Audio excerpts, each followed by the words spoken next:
Boa noite, queridos irmãos. Novamente estamos juntos aqui. Isso é uma satisfação muito grande, porque nós tratamos de um assunto aqui que é fundamental na vida da gente. Nós falamos de Espiritismo, nós falamos de Evangelho de Jesus, nós falamos de reencarnação. E essas questões têm sido, na minha vida, de fundamental importância.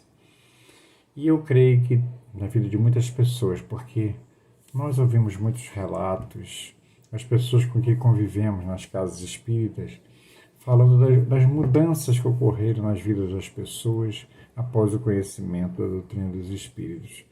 Ou seja, depois de uma compreensão maior da vida, das leis de causa e efeito, das leis divinas, das questões morais, da reencarnação, que é algo que muda muito a vida da pessoa a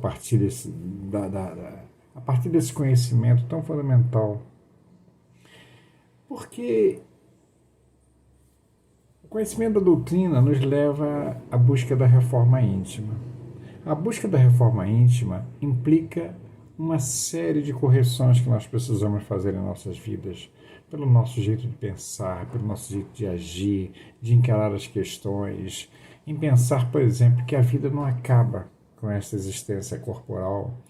Isso nos leva a reflexões importantes, uma vez que a gente começa a pensar o quanto o que nós fazemos impacta na vida das pessoas e, claro, nas nossas vidas também, uma vez que tudo aquilo que nós provocamos, que nós fazemos, nós temos consequências grandes em nossas vidas.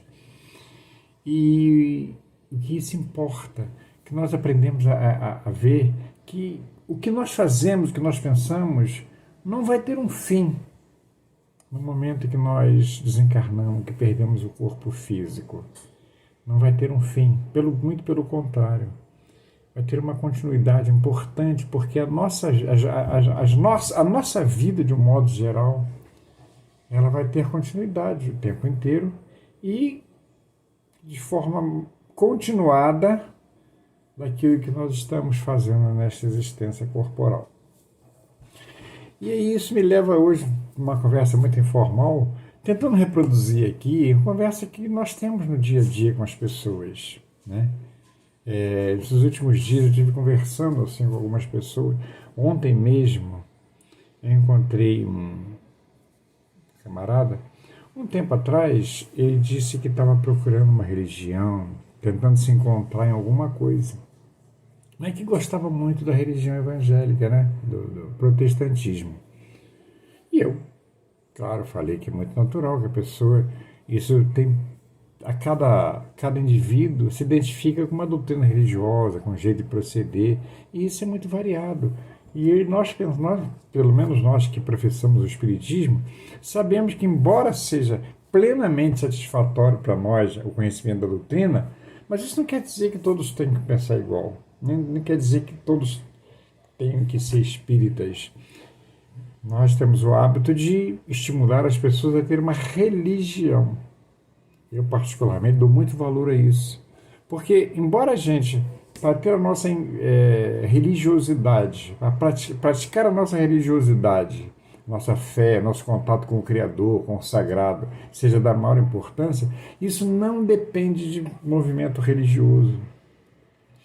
Eu posso exercer minha religiosidade plena, se for o caso, sem estar ligado a nenhum movimento religioso. Não preciso frequentar a igreja, não preciso frequentar centro espírita para que isso aconteça. Entretanto, eu defendo muito que cada pessoa deva ter uma religião. Seja que for, seja qual for, não interessa aquela perfeitamente onde o indivíduo se sinta bem, mas que deva ter. Porque o convívio religioso, o convívio do movimento religioso, isso nos traz disciplina, nos traz envolvimento, nos traz engajamento nas questões, e aproveitar as oportunidades, porque estando num ambiente desse, as oportunidades aparecem para a prática do bem. Por exemplo, eu costumo dizer o seguinte: vamos fazer um grupo para visitar o hospital, visitar doente, para visitar um orfanato, ou para formar um grupo para levar cestas básicas. É claro que Dificilmente alguém vai sair catando alguém pela rua de qualquer forma. Dificilmente alguém está na rua, alguém vai ser convidado para isso. Entretanto, se tiver um ambiente religioso, vai ser convidado, vai ser envolvido, vai ser cativado a participar desses movimentos sociais, desses movimentos que levam para outras pessoas. Porque o ambiente é propício. Sem contar que nós nos habituamos a práticas mais saudáveis lá, de maior respeito, maior controle do que falamos, maior controle das nossas relações, cuidado no trato com as pessoas, porque o ambiente é propício a isso.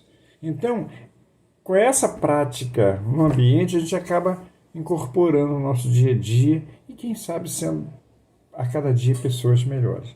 Então eu defendo muito essa questão do ambiente religioso, seja no centro espírita, seja no centro de umbanda, no candomblé, no protestantismo, no catolicismo, enfim, seja o nome que tiver, acho que o indivíduo deva ter um. É claro que cada um vai se identificar com um princípio, cada um vai se identificar com um jeito de compreender melhor as coisas. E aí, encontrando essa pessoa, ela me disse que 2 meses, 3 meses depois, falamos que não está se identificando, está faltando alguma coisa. Embora ele tenha procurado igreja, mas está faltando ainda alguma coisa, sabe? Ele gosta do ambiente, mas como se algumas perguntas ainda não estão satisfeitas. E aí, naturalmente, aí eu começo Aí eu entrei na questão. Eu falei que eu, que já conheço o Espiritismo há quase 40 anos, me identifiquei intensamente com essa doutrina, porque ela responde às minhas expectativas. Questões triviais da nossa vida têm resposta no Espiritismo. Basta que estudemos com afinco, com vontade. Porque há muitas outras doutrinas que se limitam a trazer disciplina, sim, a trazer obediência a Deus, sim, mas não explicam por que as coisas acontecem. São incapazes de trazer uma explicação lógica para as coisas que acontecem, principalmente quando se trata de assuntos como a reencarnação, por exemplo, que para nós no Espiritismo é um conhecimento da maior importância e que justifica muito do entendimento da nossa vida pela reencarnação, pelas novas experiências que o indivíduo passa a ter numa nova existência. Então, a partir do momento em que aquela doutrina religiosa não contempla, não acredita na vida após a morte, ou ainda que não aceita o princípio das vidas sucessivas da reencarnação, essas explicações não terão sentido. Porque, olha, por exemplo, para nós acreditarmos na lei de causa e efeito, ela justifica muita coisa, né? Para os nossos atos há sempre uma consequência. Não é necessariamente um julgamento nem uma punição, uma consequência. Pode ser punição, mas pode ser também uma coisa boa. Quer dizer o seguinte: a lei de causa e efeito justifica as consequências que os nossos atos têm.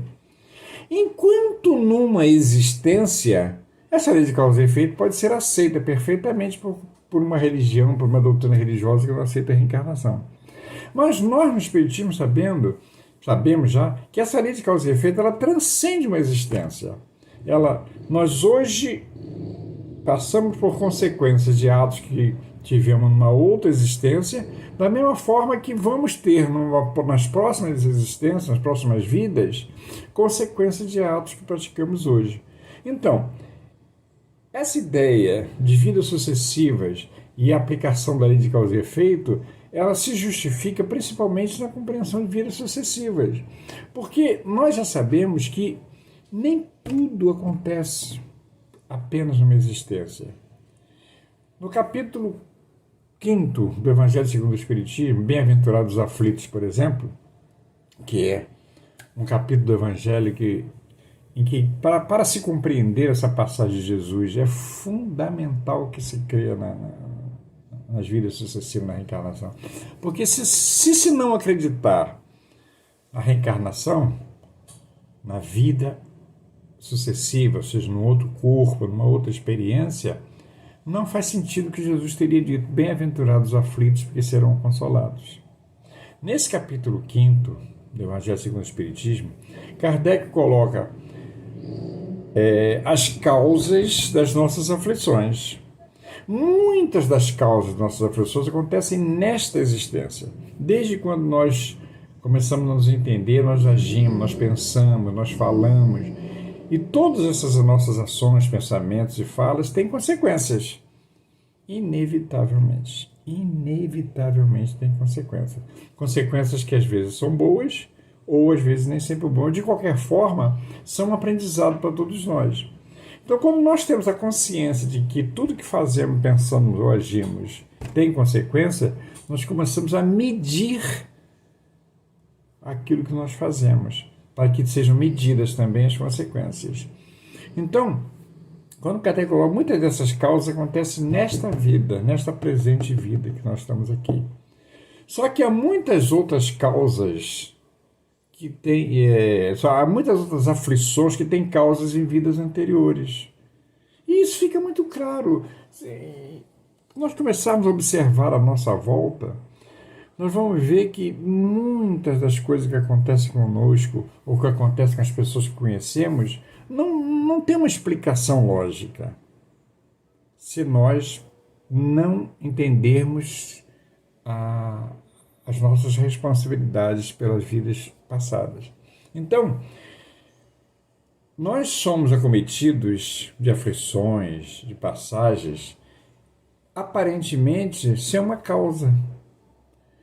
E aí a gente, não é raro, a pessoa se revolta contra Deus, acha que Deus está sendo injusto, que Deus trata diferente uns, trata diferente os outros, dá fortunas a uns, dá azares a outros. Que há pessoas que nós conhecemos, não é difícil de encontrar, que levam uma vida inteira tranquilamente, gozando de facilidade, e às vezes até mesmo cometendo equívocos.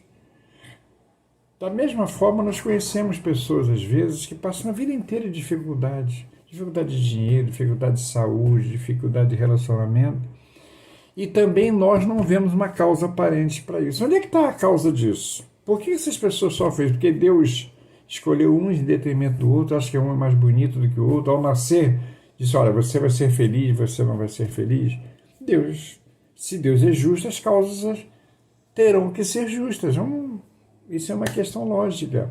Se eu acho que Deus é infinitamente bom e justo, não pode haver justiças atribuídas a Deus.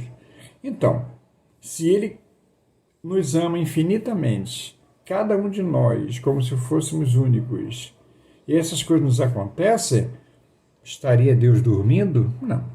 Ele é grande demais para deixar essas coisas acontecerem sem o seu conhecimento.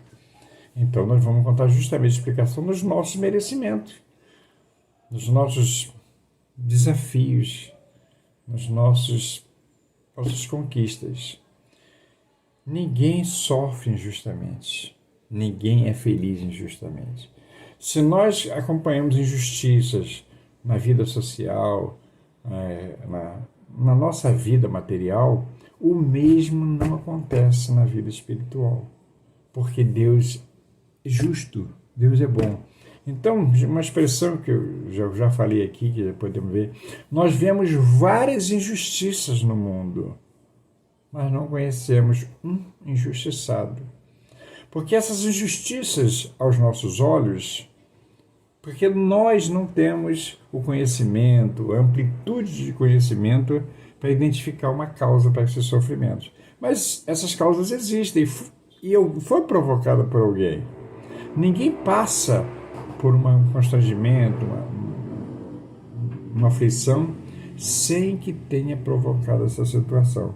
Ainda que involuntariamente, porque nós o tempo inteiro nós estamos passando por provas, estamos no mundo de expiação e prova, o tempo todo passando por provas, e nem sempre nós somos bem-sucedidos nessas provas. Muitas vezes nós não passamos nessa prova e cometemos erros, cometemos equívocos importantes.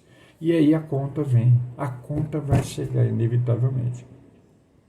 E aí eu falando com essa pessoa, que se ele estava em busca de explicações, aí eu passei para ele a minha experiência pessoal.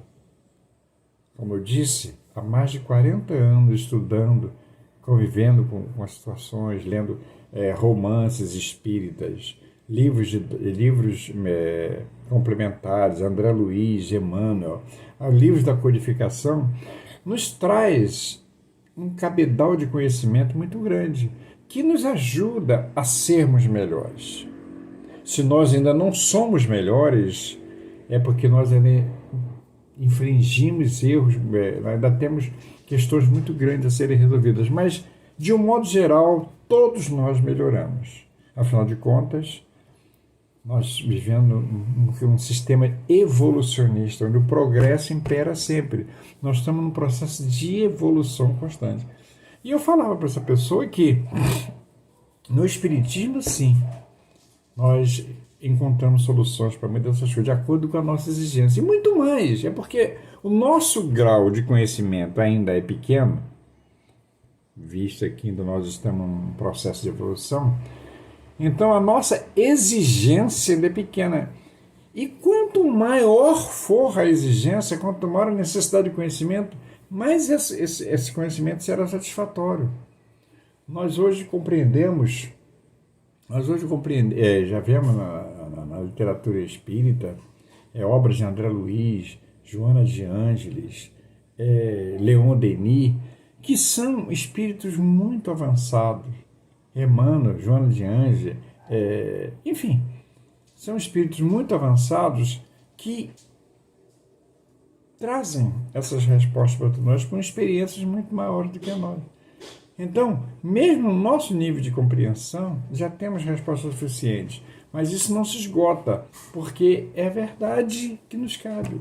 É verdade que nos cabe. Então, ainda falei para essa pessoa que, se ela está em busca de respostas, certamente o Espiritismo vai encontrar. E não apenas muitas doutrinas religiosas que ainda não desenvolveram essa capacidade de compreender, como, por exemplo, a reencarnação. Há um outro capítulo também no Evangelho segundo o Espiritismo, que é o capítulo 4, que fala, Jesus diz, ninguém pode ver o reino de Deus se não nascer de novo. Há algumas interpretações para essas questões que não satisfazem e deixam lacunas importantes sem explicação. A própria Igreja Católica, eles têm o Evangelho de Jesus, eles estudam perfeitamente, mas o entendimento deles, sem o conhecimento da reencarnação, é como se o entendimento fosse incompleto. E eles ficam... Esse nascer de novo aí é como se nascesse uma nova fase da sua vida, que não é da mesma forma que nós compreendemos. Nós compreendemos como a lei da reencarnação, ou seja, nós finalizamos esta existência, nosso corpo físico morre, retornamos ao plano espiritual, retomamos a jornada de conhecimento, lembramos de muita coisa, estudamos outras, aperfeiçoamos, e nesse processo nós vamos descobrindo quantas coisas precisam ser corrigidas na nossa existência, nos nossos relacionamentos, quantos equívocos cometemos. E aí chega o momento de programar uma nova experiência, uma nova existência, onde serão tratados esses erros, serão corrigidos, com o objetivo de, ao final de